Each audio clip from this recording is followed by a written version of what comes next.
आज का कलाम का टाइटल है खुदा बाप पर कामिल ईमान रखना और अब्दी जिंदगी पाना। कामिल ईमान से अब्दी जिंदगी पाना। अब्दी जिंदगी का मतलब है खुदा के साथ हमेशा रहना, सदा रहना, और कोई बीमारी, कोई तबाही, कोई दुनियावी चीज आपके नजदीक नहीं आएगी।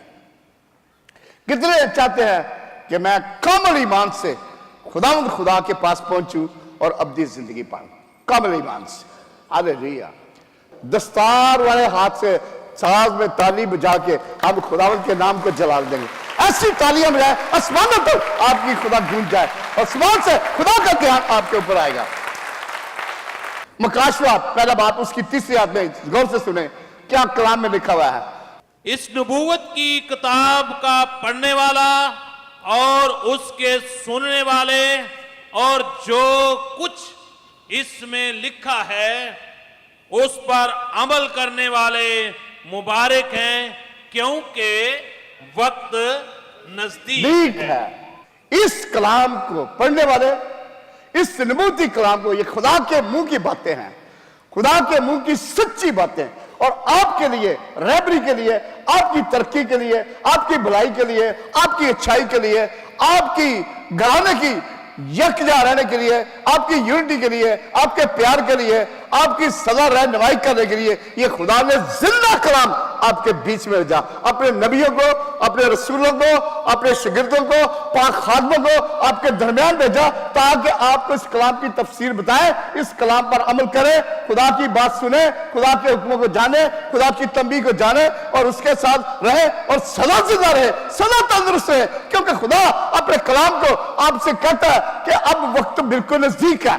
अब मेरे बेटो, अब मेरी बेटियों सुन लो, अब समझो, सुन लो कि कैसा वक्त आ रहा है। लेकिन खुदा के बेटे बेटियों को कभी जुम्बिश रहेगी, रास बास को कभी जुम्बिश रहेगी। रास बास जो भी दुआ करेगा आसमान से उसकी दुआ सुनी जाएगी। रास बास की दुआ से शायद सीधी सरफराजी पाता है। जब रास बास इकट्ठे मिलकर दुआ करते हैं तो खुदा आसमान से खुश होकर उनके लिए सब कुछ चल रहा है। आपके लिए किसी किस्म का सही नहीं, आपके लिए कोई बीमारी, कोई तबाही, कोई दुनियावी चीज, कोई स्टैंडर्ड आपके नजदीक नहीं आ सकती। लेकिन आप जाने कि खुदा आपसे क्या कहता है। वो वक्त बिल्कुल नजदीक है जब इस वक्त को देखो, कठिन वक्त, मुश्किल वक्त। आप देखते हैं सीरिया का हाल, इराक का हाल, कितने कितने अच्छे खूबसूरत बच्चे, बेटे, बेटियां सब कितनी तकलीफ से गुजरे। खुदा ना करे कि आपके कभी आपके, लेकिन आपको जब आप खुदा को पकड़ लेंगे, अभी उस बेटे ने जिस तरह गवाही दी है हालेलुया वाले ने, कि किस तरह खुदा ने उसे पकड़ा, किस तरह आप खुदा से चाहता है कि आप खुदा के कदमों में लग जाओ। खुदा आपसे चाहता है कि आप खुदा को पूज लो, और खुदा आपसे चाहता है आपकी जिंदगी में से यीशु का चेहरा देखा जाए, आपके ईमान से लोग जाने कि यीशु नासी तेरे बीच में रहता है, यीशु नासी तेरे बीच में रहता है, यीशु नासी मेरे बीच में रहता है, यीशु नासी आपकी शुरू से नजर आता है। एक दूसरे कहे मेरा यीशु तेरे बीच में रहता है, मेरा यीशु तेरे बीच में रहता है, मेरा यीशु तेरे बीच में रहता है, मेरा यीशु तेरे बीच में रहता है। कलाम में लिखा हुआ है कि तू नहीं चाहता कि जिस तरह मछलियां जाल में फंस जाती हैं, जाल डालते हैं मछलियां पकड़ लेते हैं, तरफ दिए, इसी तरह जो खुदा को नहीं मानते, जो खुदा पर ईमान नहीं रखते, जो खुदा को नहीं जानते कि कौन खुदा, कौन मसीह, कौन छुड़ाने वाला, फिर उस वक्त वो रोते हैं कि हमने क्यों ना खुदा को कबूल किया, क्यों ना खुदा पर ईमान लाए, क्यों ना खुदा के नजदीक है। जैसे चिड़ियों को छाल लगे पकड़ते हैं और उसके ऊपर झाग लाते चिड़िया पकड़ी जाती है, उसी तरह खुदा का कलाम कि नागारी आंखों से बच जाओ। खुदा कहता है कि जो कोई खुदा का नाम लेगा उस पर सजा का हुक्म नहीं है। जो कोई खुदा के साथ चलेगा खुदा अपना फरिश्ता भेज के उसे बचा लेगा। बेशुमार ऐसी गवाहियां हैं जिनको खुदा के फरिश्ते ने अपना दाना हाथ दे के एक तरफ कर लिया, और जो खुदा को नहीं जानता था उसकी टांगे टूट गई। ये मेरा खुदा है, तेरा रखा न कभी उंगलावे, तेरे रब नू नींदर भी ना आवे। किस तरह खुदा के कलाम में लिखा हुआ है। खुदा चाहता है कि आप इस वक्त को जानो। इफ्सियों 16 बाब 16, 17, 18 भाई राकस निकाल लिया। बस गौर से देखो कि किस तरह चलते हो, नदानों की तरह नहीं बल्कि दनाओं की मानन चलो, और वक्त को गनीमत जानो, वक्त को गनीमत जानो, क्योंकि दिन